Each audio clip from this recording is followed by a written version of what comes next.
Chapter the origin and evolution of earth. आइए इस chapter को समझते हैं।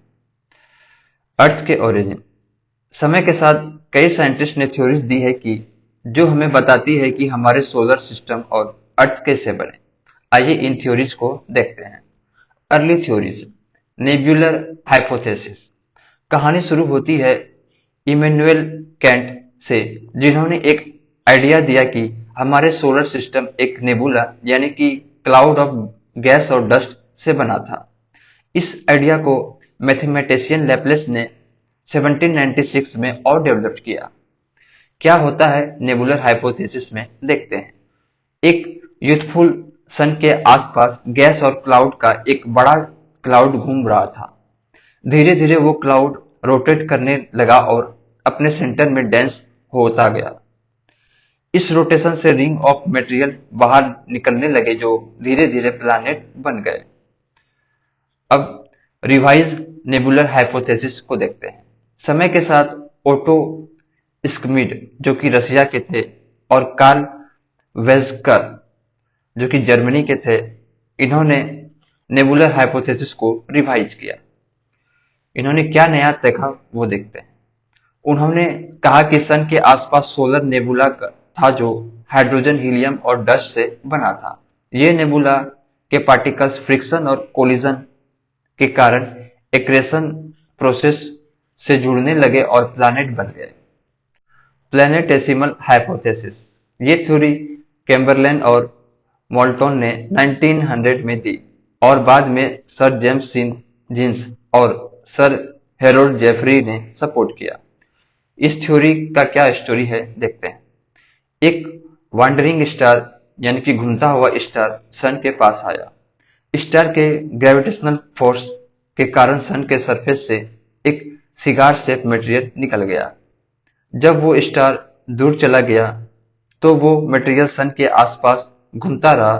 धीरे धीरे वो मटेरियल कंडेंस होकर प्लैनेट बन गया। अब कुछ की टर्म्स को देखते हैं सर। वांडरिंग स्टार, एक स्टार जो अपने ऑर्बिट में घूमता हुआ सन के पास आया। सिगार शेप मटेरियल, सन से निकलने वाले लंबा और पतला मटेरियल। कॉन्डेंस, गैसियस या छोटे पार्टिकल्स एक साथ जुड़कर सॉलिड बना। अब मॉडर्न थ्योरीज को देखते हैं। बिग बैंग थ्योरीज और एक्सपेंडिंग यूनिवर्स हाइपोथेसिस। ये थ्योरी सबसे ज्यादा पॉपुलर है और इसको जॉर्ज लेमेट्री ने प्रपोज किया। बाद में एडविन हबल ने थ्योरीज को और स्ट्रेंथन किया। क्या होता है बिग बैंग में, चलिए देखते हैं। 13.8 बिलियन ईयर पहले एक टाइनी बॉल थी जिसमें इन्फिनाइट डेंसिटी और टेम्परेचर था। ये टाइनी बॉल एक एक्सप्लोजन के कारण फट गया और यूनिवर्स एक्सपेंड होने लगा। इस एक्सप्लोजन के बाद एनर्जी मैटर में कन्वर्ट हुई और गैलेक्सीज, स्टार्स और प्लैनेट बनने लगा।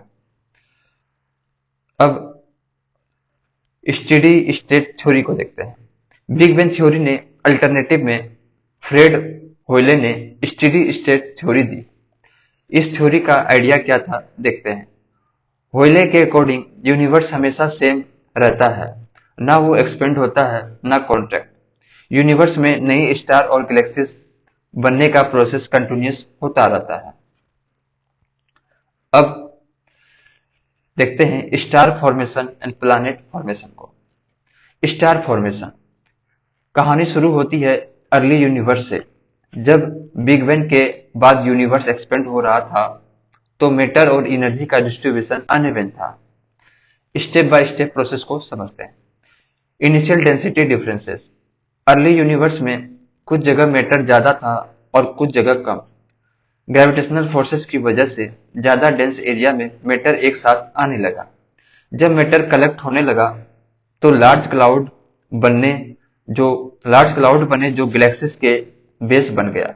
एक गैलेक्सीज में बहुत सारे स्टार होते हैं। गैलेक्सीज के अंदर हाइड्रोजन गैस का एक्युमुलेशन हुआ और एक नेबुला यानी कि गैस और डस्ट का बड़ा क्लाउड बना। ये नेबुला एक तरह का स्टार नर्सरी होता है। धीरे धीरे नेबुला के अंदर लोकलाइज क्लम्प ऑफ गैसेस यानी कि छोटे डेंस एरिया डेवलप्ड होने लगे।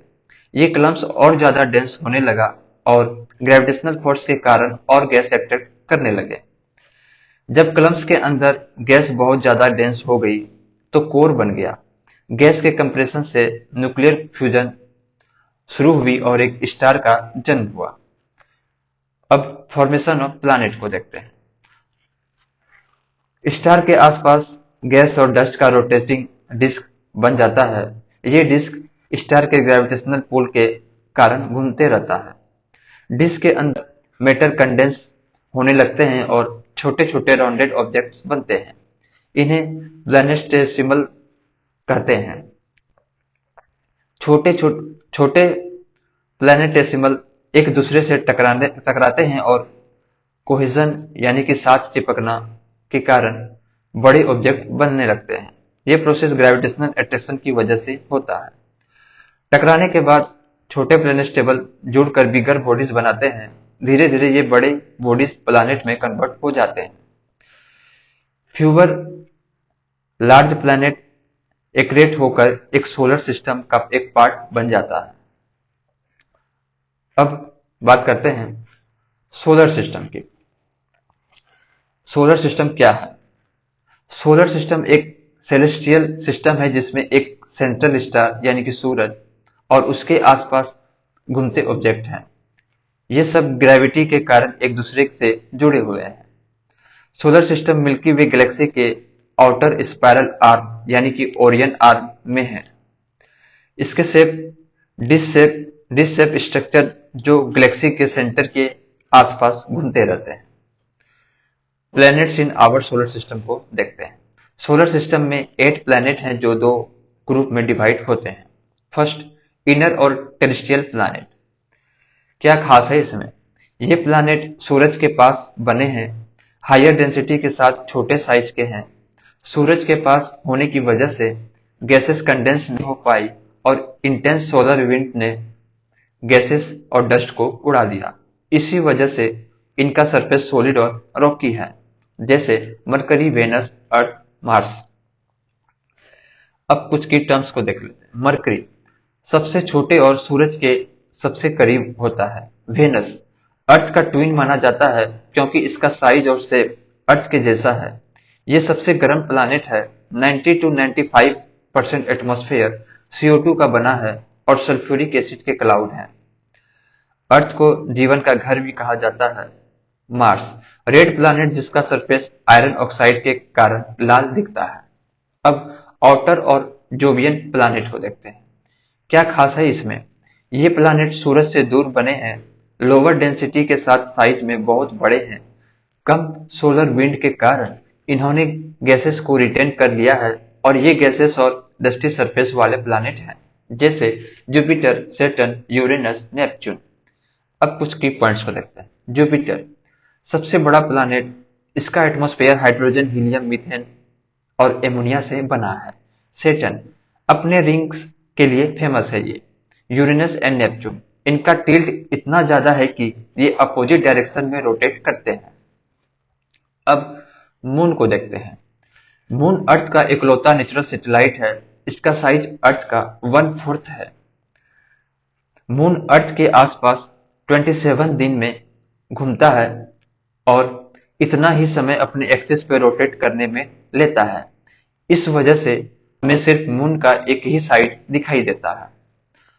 मून का जन्म एक गाइंट इम्पैक्ट के कारण हुआ था, जिसे बिग स्प्लिट थ्योरी कहते हैं।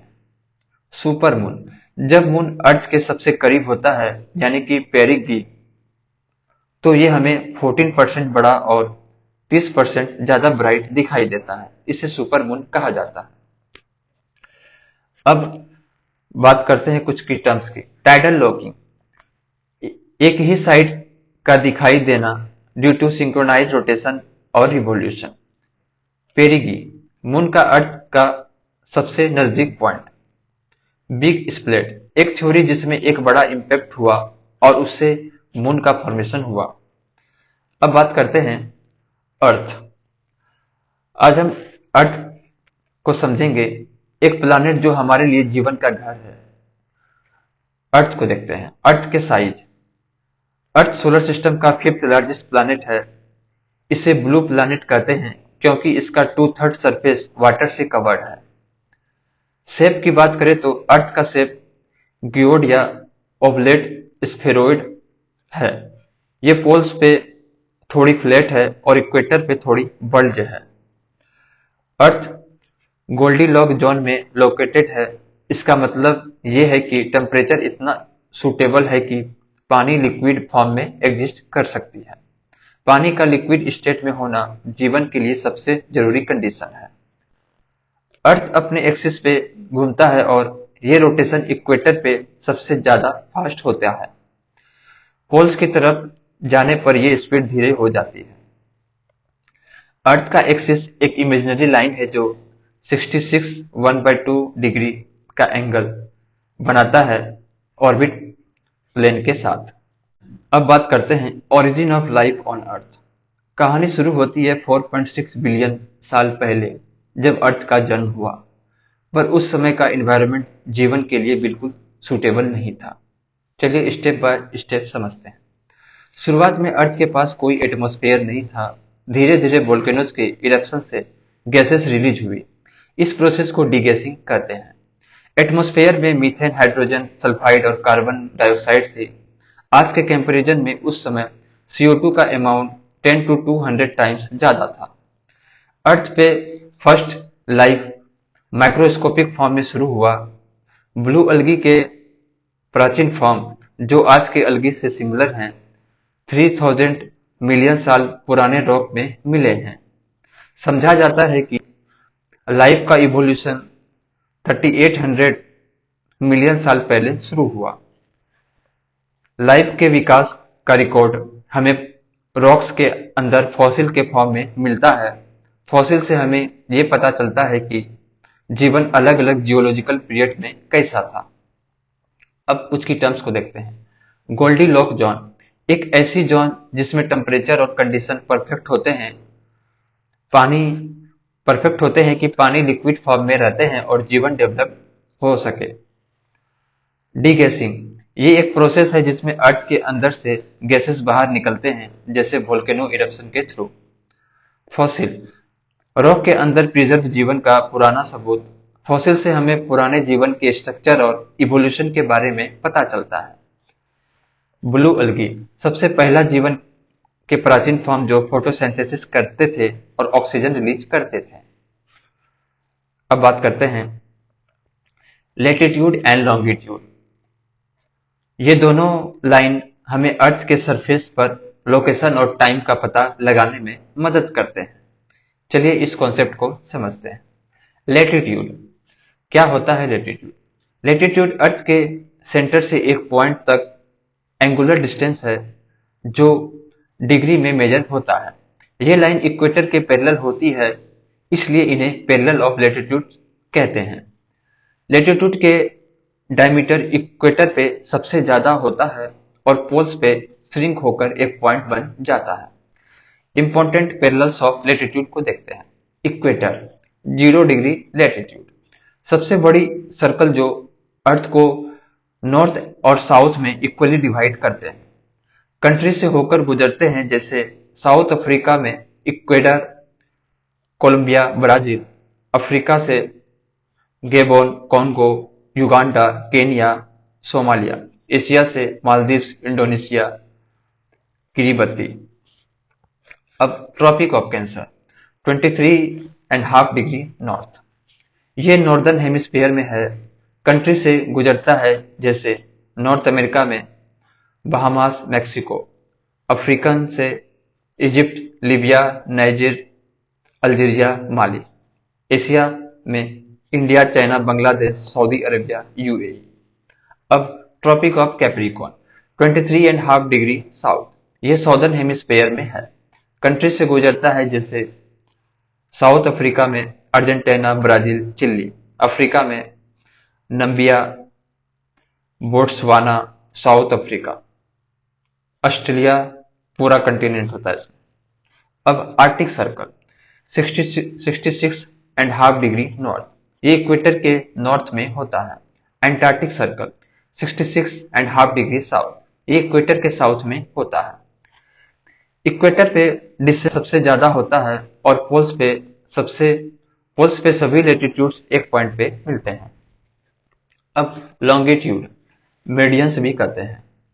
लॉन्गिट्यूड अर्थ के सरफेस पे ईस्ट या वेस्ट का एंगुलर डिस्टेंस है जो प्राइम मेरिडियन के बेसिस पर मेजर होता है। ये लाइन सेमी सर्कल है जो नॉर्थ पोल से साउथ पोल तक जाती है। इम्पोर्टेंट लॉन्गिट्यूड्स को देखते हैं। Prime meridian 0 degree longitude, Greenwich London से पास होता है। 1884 में इसे जीरो मेरिडियन के रूप में डिसाइड किया गया। कंट्री से गुजरती है जिसमें इंक्लूड है Europe, UK, France, Spain, Africa, Algeria, Mali, Ghana, Togo, Antarctica. अब इंटरनेशनल डेट लाइन 180 लॉन्गिट्यूड, ये 180 डिग्री लॉन्गिट्यूड के आसपास होता है, पर कुछ जगह ये लाइन कर्व करती है, जैसे बेरिंग स्ट्रेट, फिजी, टोंगो में, ताकि डे और डेट कंफ्यूजन ना हो। अगर आप ईस्ट से वेस्ट जाते हैं तो एक दिन लूज करते हैं। अगर आप वेस्ट से ईस्ट जाते हैं तो एक दिन गेन करते हैं। वेस्ट साइड एक दिन आगे होता है ईस्टर्न साइड से। डिस्टेंस बिटवीन लॉन्गिट्यूड्स को देखते हैं। लॉन्गिट्यूड्स का डिस्टेंस इक्वेटर पे सबसे ज्यादा होता है। पोल्स पे ये डिस्टेंस 0 हो जाता है क्योंकि सभी मेरिडियन वहां मिलते हैं। अब सर्कल ऑफ इल्यूमिनेशन, ये सर्कल अर्थ के उस पार्ट को डिवाइड करता है जो दिन और रात के बीच में होता है। एक्सिस से कोइंसाइड नहीं करता क्योंकि अर्थ टिल्ट है 23.5 डिग्री। अब स्टैंडर्ड टाइम और लोकल टाइम को देखते हैं। लोकल टाइम, किसी प्लेस का लोकल टाइम लॉन्गिट्यूड के बेसिस पे डिसाइड होता है। हर 15 डिग्री लॉन्गिट्यूड के डिफरेंस से 1 घंटा का टाइम डिफरेंस होता है। स्टैंडर्ड टाइम, एक कंट्री एक लॉन्गिट्यूड को स्टैंडर्ड टाइम के रूप में लेती है। इंडिया का standard time 82.5 degree east longitude है जो इलाहाबाद के पास से गुजरता है। अब बात करते हैं स्टैंडर्ड टाइम को डिटेल में। क्या होता है स्टैंडर्ड टाइम? अर्थ स्फेरिकल है और अपनी एक्सिस पर रोटेट करता है।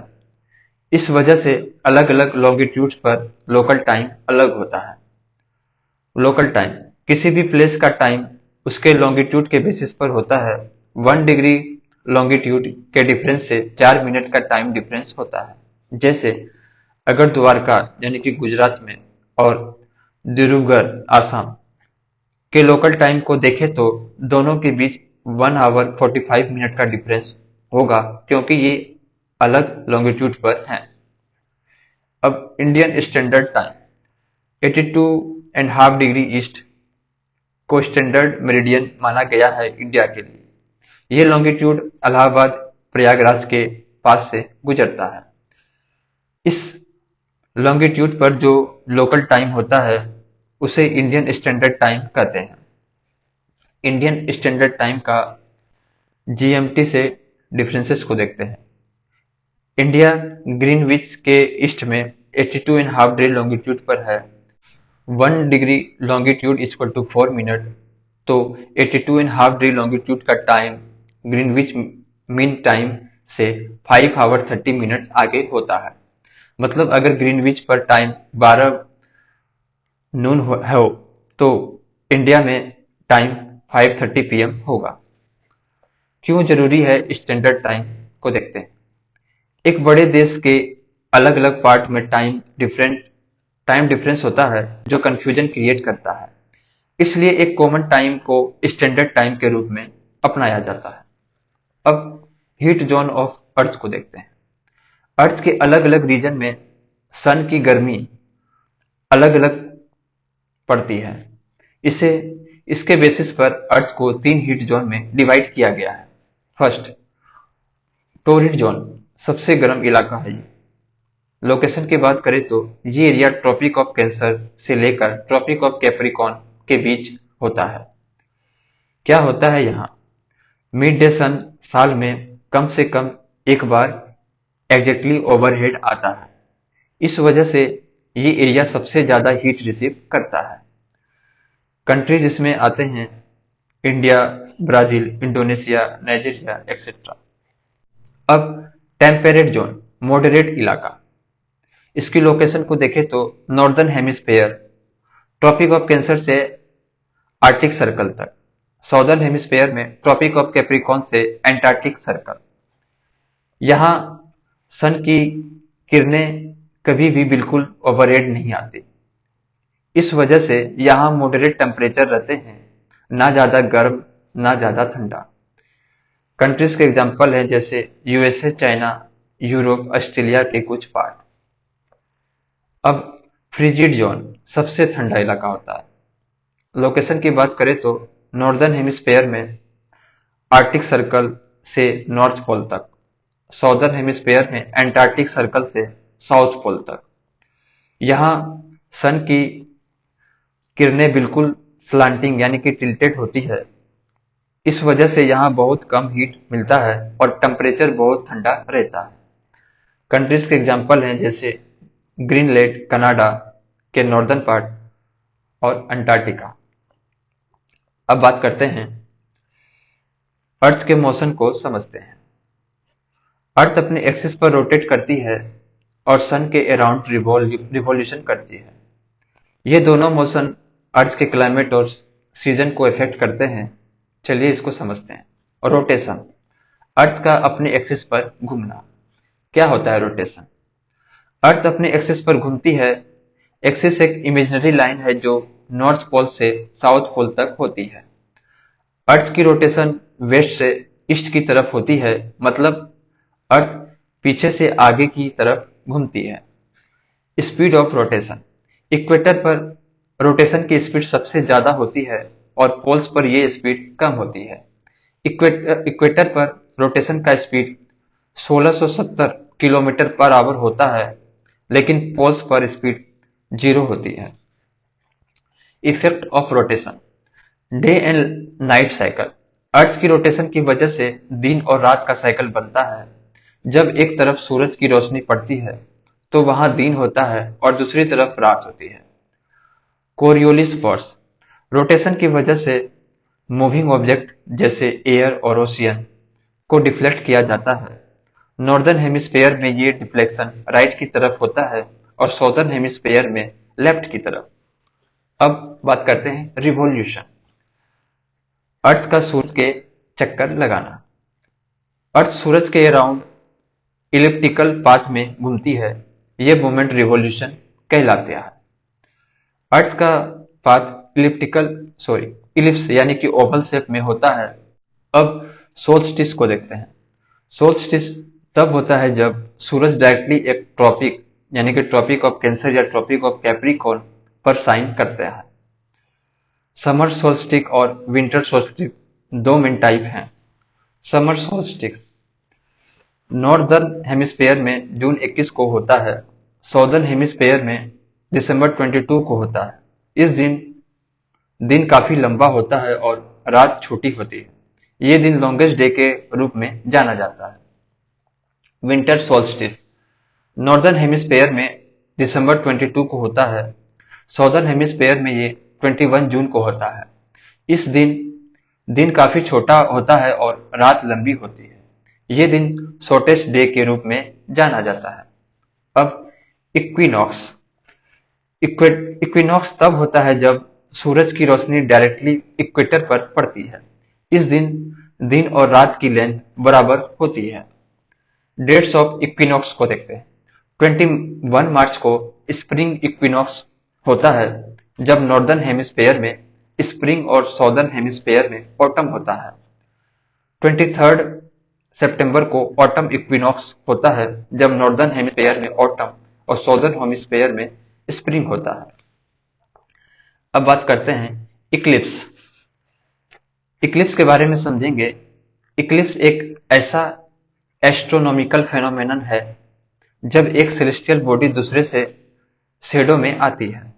ये तब होता है जब तीन सेलेस्टियल बॉडी एक स्ट्रेट लाइन में आ जाती है, जिसमें हम जिसे हम सीजाइज कहते हैं। चलिए समझते हैं। इक्लिप्स दो मेन टाइप के होते हैं, सोलर इक्लिप्स और लूनर इक्लिप्स। सोलर इक्लिप्स, ये जिसे सूर्य ग्रहण भी कहते हैं। क्या होता है सोलर इक्लिप्स? जब मून सूरज के सामने आ जाता है और हम अर्थ से ये देखते हैं, तो ये सोलर इक्लिप्स होता है। ये न्यू मून फेज के दौरान होता है, जब मून सूरज के बीच में होता है। Types of solar eclipse. सूर्य ग्रहण के प्रकार को देखते हैं। टोटल सोलर इक्लिप्स, जब मून पूरी तरह से सूरज को ढक लेता है तो सूरज पूरी तरह से अंधेरे में जाता है। ये तब होता है जब सन, मून और अर्थ एक डायरेक्ट लाइन में होता है। पार्शियल सोलर इक्लिप्स, जब मून सिर्फ सूरज के एक हिस्सा को ढक देता है। इसमें मून और सूरज एकदम एलाइग नहीं होते।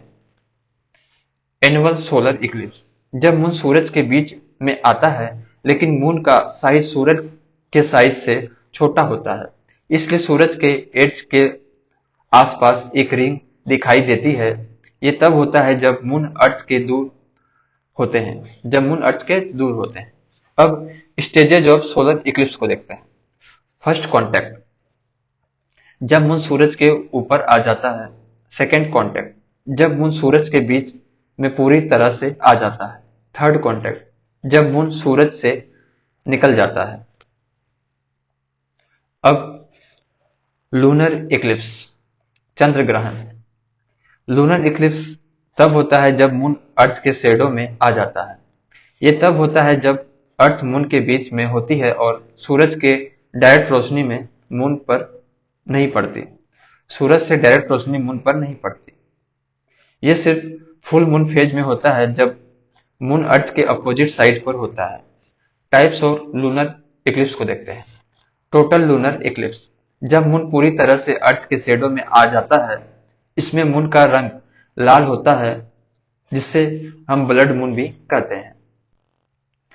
पार्शियल लूनर इक्लिप्स, जब मून अर्थ के शैडो के सिर्फ एक हिस्से में आ जाता है। इसमें मून का एक हिस्सा अंधेरा हो जाता है, लेकिन बाकी हिस्सा रोशनी में होता है। अब कुछ की टर्म्स को देख लेते हैं। सीजाइजी, जब सूरज, मून, अर्थ एक स्ट्रेट लाइन में आते हैं तो ये फिनोमेनन होता है। शैडो, जब एक ऑब्जेक्ट दूसरे ऑब्जेक्ट के सामने आता है तो जो स्पेस उसके पीछे होता है उसे शैडो कहते हैं। अब बात करते हैं timeline of earth and life formation. Earth और लाइफ फॉर्मेशन के टाइमलाइन को समझते हैं। यह टाइमलाइन हमें बताता है कि किस तरह से बिग बैंग से लेकर लाइफ का इवोल्यूशन तक का सफर हुआ। फर्स्ट, 13.7 बिलियन ईयर एगो big bang event. Big bang एक ऐसा इवेंट था जब यूनिवर्स का क्रिएशन हुआ। इस वक्त एनर्जी फॉर्म में थी, जो बाद में मैटर में बदल गई और यूनिवर्स एक्सपेंड होने लगा। ये इवेंट यूनिवर्स के ओरिजिन का स्टार्टिंग पॉइंट था। 5 to 6 billion year ago formation of star. Big bang के बाद स्टार की फॉर्मेशन हुई। ये स्टार हाइड्रोजन और हीलियम के क्लाउड से बना। इस स्टार के अंदर न्यूक्लियर रिएक्शन चल रहे थे, जो आगे चलकर हैवियर एलिमेंट बनने का काम करते हैं। 4.6 billion year ago formation of planets included earth. Earth और दूसरे प्लैनेट का फॉर्मेशन हुआ। ये सब सोलर नेबुला से स्टार्ट हुआ, जो एक क्लाउड ऑफ गैस और डस्ट था। अर्थ के सरफेस पे सॉलिड क्रस्ट बन गया और ये प्लैनेट अपने रोटेशन और रिवोल्यूशन में लग गया। 4.4 billion year ago formation of moon. Moon का फॉर्मेशन एक गायंट इम्पैक्ट से हुआ। एक बड़ा ऑब्जेक्ट अर्थ से टकराया और उससे जो मटेरियल निकला वो मून बन गया। ये प्रोसेस गायंट इम्पैक्ट हाइपोथेसिस कहलाता है। 4000 मिलियन ईयर एगो यानी 4 billion year ago formation of ocean. Earth की सरफेस पे ओशियन बनने लगा। ये ओशियन वाटर वेपर के कंडेंसेशन से बने, जो अर्थ के एटमॉस्फेयर से रिलीज हुआ था। ये टाइम था जब अर्थ पे लिक्विड वाटर का एग्जिस्टेंस शुरू हुआ। 3800 million year ago life begins to evolve. Life का इवोल्यूशन शुरू हुआ। सबसे पहले सिंपल माइक्रो ऑर्गेनिज्म जैसे बैक्टीरिया का इवोल्यूशन हुआ। ये लाइफ फॉर्म सिंगल सेल और उन्होंने अर्थ के हर एनवायरनमेंट में अपना प्लेस बना लिया।